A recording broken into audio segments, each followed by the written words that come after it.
อ่ะกราบทักทายสบายดีเด้อสบายดีพ่อแม่พี่น้องมัดสุขูสุคนเนาะยินดีต้อนรับอาตูนสแนลคือเก่าพี่น้อยวันนี้บาตูนก็มาแต่เช้าๆพี่น้อยเพราะว่าบาตูนก็อ่ามาส่งแม่แล้วก็มาส่งแม่อยู่บ้านดอนซาแล้วก็ได้แวะมานี่เลยเนาะที่คันจะกลับไปกลับมาพี่น้อยจะได้มาก่อนเลยมาก่อนทีมงานเลยเนาะก็มาทางบ้านน้องสลีคือเก่าพี่น้อยก็มาอัปเดตเบิ่งการเฮ็ดเฮือนของทีมงานสร้างเฮามาฮอดใส่แล้วมีความคืบหน้าฮอดใส่แล้วพี่น้องโอเคแต่ว่าสิพาไปเบิ่งเลยว่าทีมงานสร้างเฮาได้เฮ็ดหยังแหน่มื้อนี้เนาะไปพี่น้องเนาะก็ทางทีมสร้างเฮาก็กำลังแอมอยู่พี่น้องเนาะพี่น้องเนาะ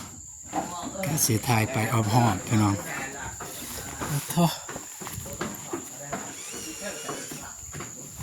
แต่ว่าเบื้องนี้เนี่ยเรียบร้อยพี่น้องเลยเบื้องนี้มีแต่ประตูเดียวเนาะพี่น้อง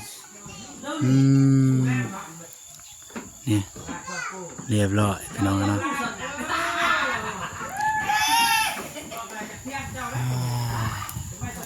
ก็เสร็จแล้วน่าจะมื้อนี้น่าจะแล้วคิดว่ามื้อนี้พี่น้องเนาะอยู่ในพุ่นก็มีชาวบ้านมาลินนำพี่น้องมาลินนำทีมงานสร้างชาวบ้านอยู่ในบ้านแหละมาลินนำแกมันยักแซวได้พี่น้องต้องขอโทษขออภัยนำเป็นลายเด้อเนาะเพราะว่าทีมทางคือว่าหมู่คู่นี่แหละชาวบ้านคนอยู่ในบ้านในมาลินนำ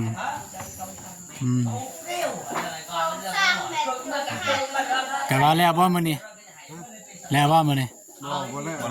บ่แล้วบ่แล้วมืออื่นแล้วแอมแล้วมันสำเร็จแอมมื้ออื่นสำเร็จเนาะ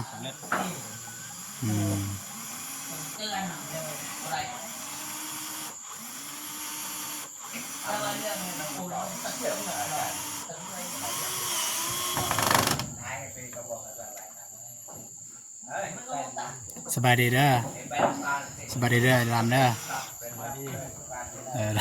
เป็นทีมบ้านกำลังจัดเดี๋ยวมันเป็นยังนั่งบนซากบอลเดี๋ยวมันยังเฮ็ดเลยตามสบายเลยตามอัธยาศัยเลยเด้อจับผักไหมรัวใหม่จ้ะ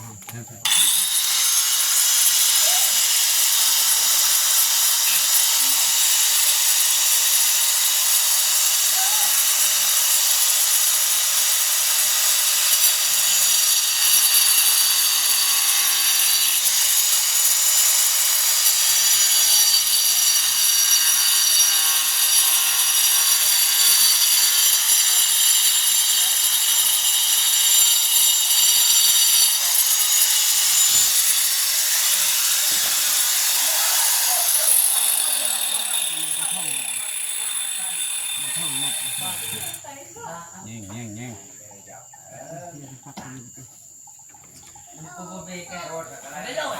คือแบบเบิ่งนั้นสูงเด้คนยิงคืออะไรน็อตสั้นบ่น็อตมันสั้นบ่พยายิงรถรถมันซับแต่ว่าน็อตเบิดเลยเนาะเดี๋ยวบ่ได้ใส่เหล็กตะปูเนาะบอกใส่รถรถ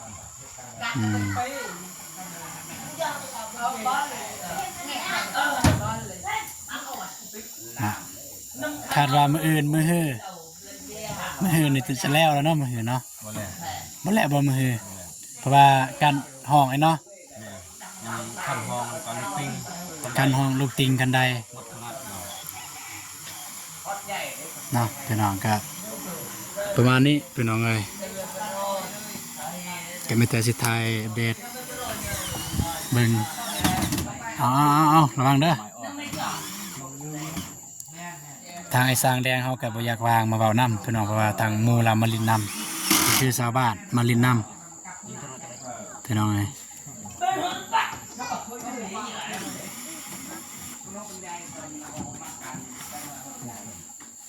มาถึงกระบอกออกปะเลย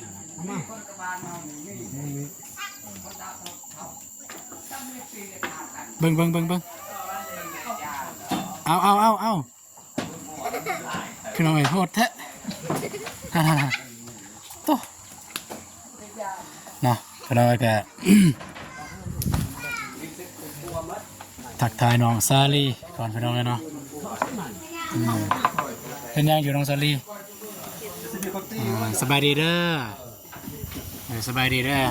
โดยสบายดีเบาตูนโดยสบายดีผู้ใหญ่ใจบุญและซีทุกท่านหรือว่าอยู่ในลาวและไทยและต่างประเทศและคนอยู่บ้านขอสวัสดีสบายดีเด้อเบิร์ดสุขูสุคน เฮ็ดหยังอยู่ เข็มรถ เก็บน็อต โดย เอาเก็บน็อตแล้วเนี่ยสิเฮ็ดหยังอีกเนี่ยอ๋อสิปัดขี้กบพัน โดย เอาปัดให้มันสะอาดสะอ้างนะพี่น้องกับน้องซาลีกับเฮ็ดเวียจักสิตายไปเท่านั้นแล้วพี่น้องพี่น้อยยันมันสิ ติดเสียงคนอยู่เทิงกันโอ้เนาะพี่น้องเนาะเนาะ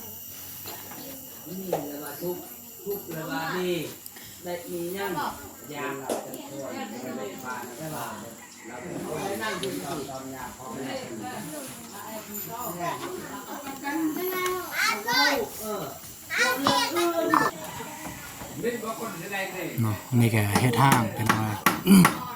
เฮ็ดห้างเพราะว่ามันบ่ถึงคันยืนแต่ห้างลุ่มเนี่ยบ่ถึงต้องเฮ็ดห้างใหม่อีกว่าสิทางสร้างก็สิแอมตัวอยู่เทิงหั่นมันสิบ่ฮอดพี่น้อง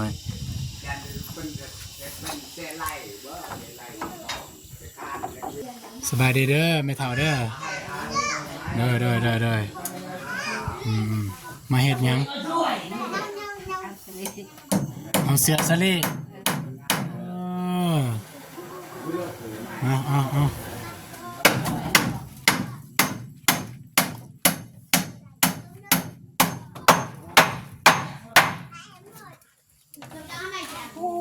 อันนี้เฮ็ดห้างแม่นบ่ แมน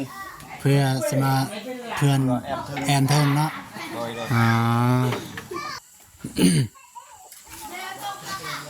คิดว่ามื้อนี้ในเบื้องนี้น่าจะแล้วเนาะ แล้ว เบื้องนี้แล้วเนาะสำหรับมื้อนี้ในเบื้องนี้นี่แล้วเลยทางหลังพี่น้องเนาะ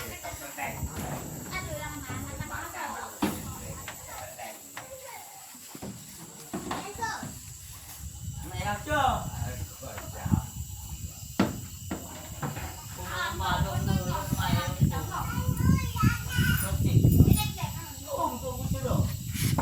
็บ่มีหยังหลายพี่น้องเอ้ยก็คลิปนี้บ่ตูนกับอัปเดตเบิ่งทางสร้างเฮาเฮ็ดหยังแหน่มื้อนี้คิดว่าสำหรับมื้อนี้มีแต่แอมแม่นบ่ แมน มีแต่แอมเนาะ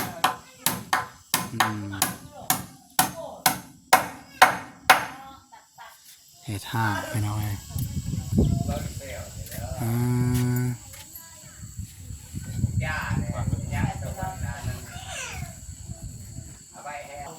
เฮ็ดห้างเพื่อนได้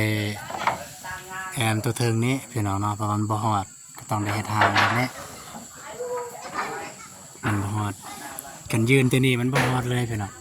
ก็ต้องได้เฮ็ดแอมอีกสั้นที่2จะเป็น2สั้นมันจึงฮอดพี่น้อง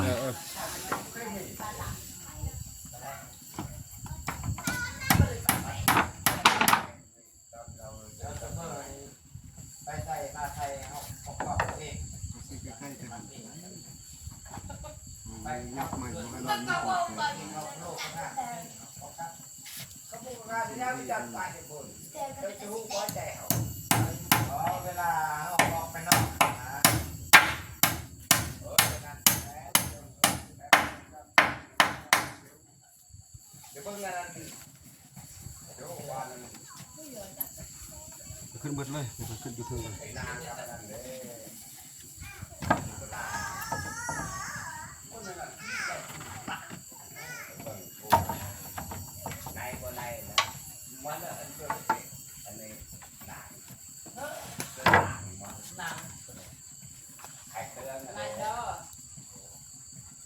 พูนอยู่ตรงไหนพูน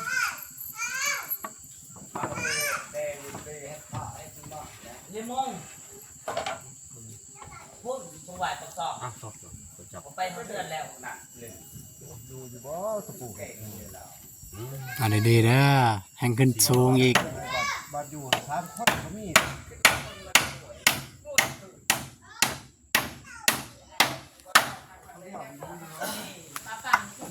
ซื้อหรอวะ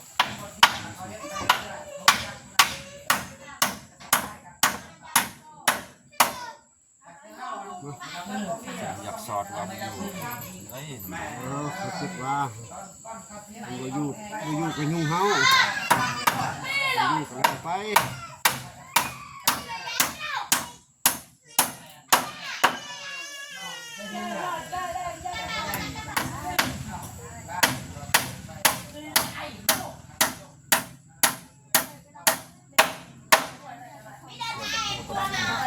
แพทย์แล้วไปก่อน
ใส่สองคือไม่อันเดียว โต๊ะตัวหนึ่ง โอ้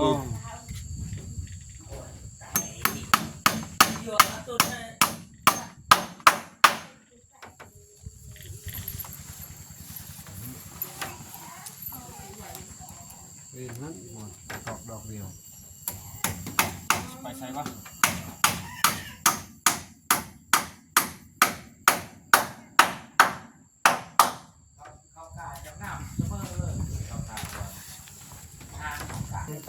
เรียบร้อยพี่น้องเพิ่นก็มาต่อนี่อีกเนาะเพื่อได้ใส่เส้นกองไว้อยู่เทิงแล้วก็เฮ็ดมองเหยียบพี่น้องมันเป็นสูงโพดบ่มันเป็นสูงโพดบ่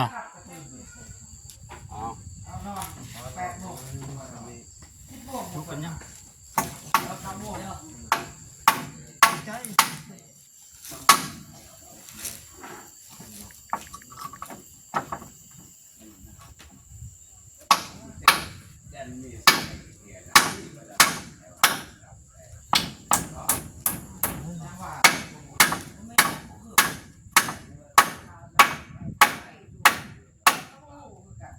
เพราะว่าโมนี่เชี่ยวชาญมันจะตามเขา สนิทตอกเลย2 ดอกนะเปลี่ยนให้ข่อยก็ไปเลยนะ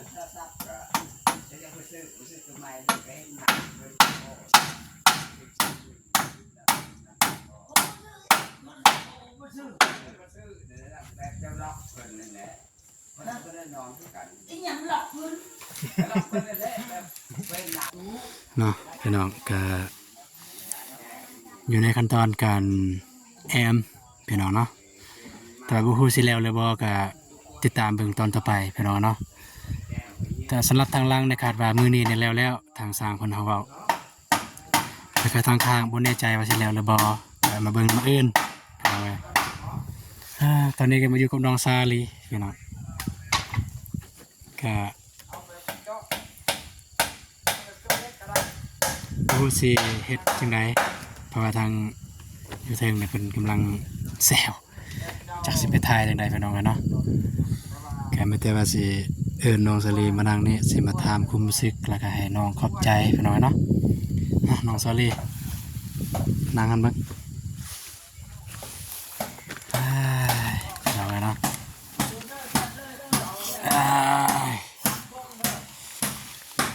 เฮ็ดหยังในเมื่อวานเนี่ย เมื่อวานนี้บ่ ก็ช่วยสร้างตัวใดจับได้ก็ช่วยไป ถ้าได้จับได้สวยไป โดย มื้อนี้ได้ ก็ก็คือกัน ที่กันเนาะ โดย นะอย่างว่าบ่ตุนมาสิถามหยังสิถามเขาวกินหยังบ่ เมื่อวานนี้ของนาบอนุ่งไปซื้อให้ สอบหนึ่งบ่ โดย อ๋อเพราะว่าเบาตูนก็บ่ได้มาเมื่อวานนี่พี่น้องเอ้ยก็บ่เป็นหยังเดี๋ยวสุดหน้าก็ได้ โดย เดี๋ยวสุดหน้าก็ได้จังซื้อให้พี่น้องเนาะสุดนี้ก็ยังมีอยู่เนาะ โดย มีหยังแน่เบานงให้เมื่อวานแน่ ก็ซื้อเขาวซื้อให้สร้างแนวกิน ซื้อแนวกินในสร้าง โดย คือเป็นนัวย่างอยู่บ่ผู้เจ้า ก็เป็นงัวบ่ แม่น ยังอยู่ นะครับไปรับโทรศัพท์ก่อนผู้ใดเนาะโทรมา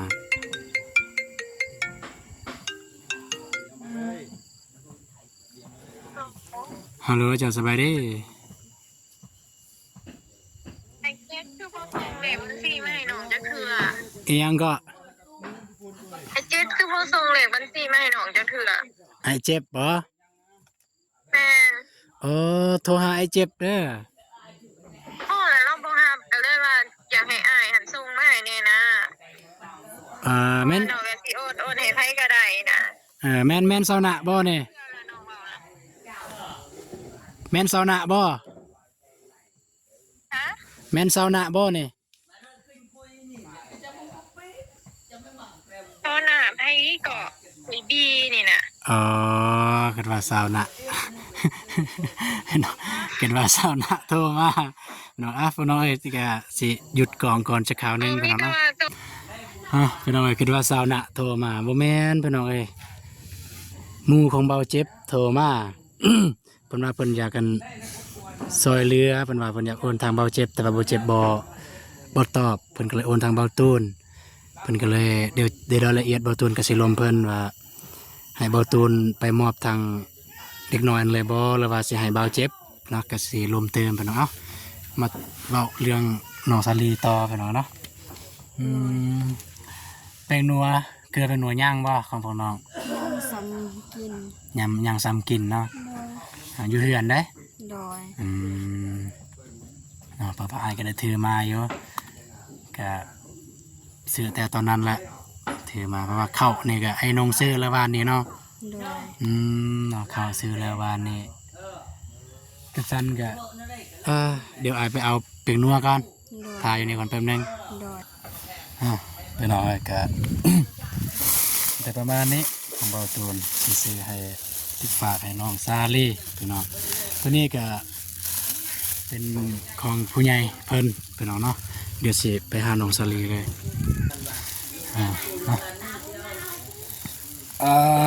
เกือบเป็นนัวจับเบิ้ง เข้าใจ เดี๋ยวจับเบิ้งเนาะสิถ่ายรูปจับ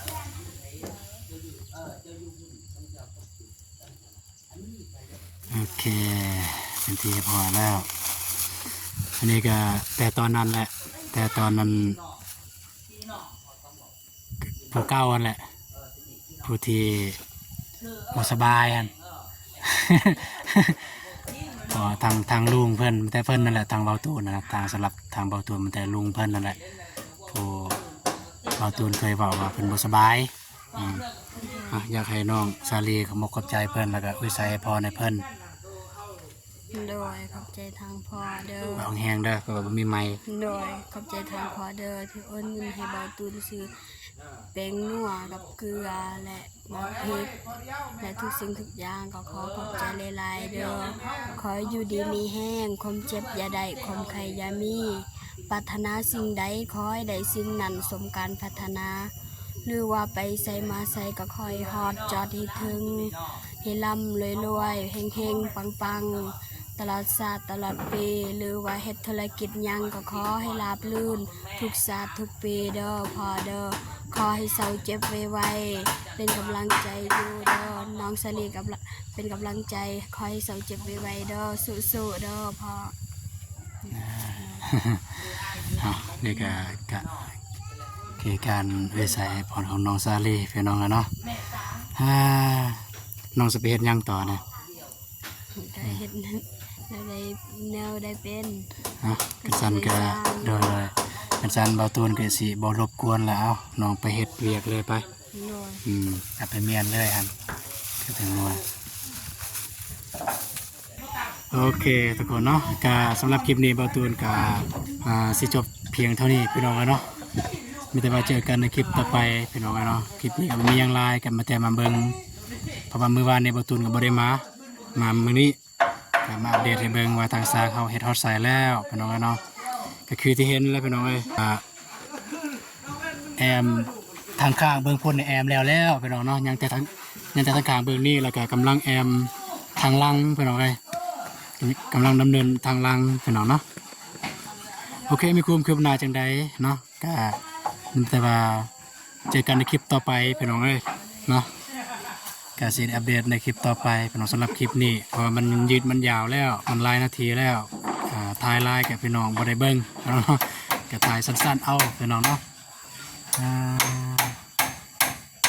โอเคสำหรับคลิปนี้ขอกล่าวคำว่าสบายดีเด้อน้องพี่น้องเนาะแต่ว่าเจอกันในคลิปต่อไปพี่น้องเอ้ย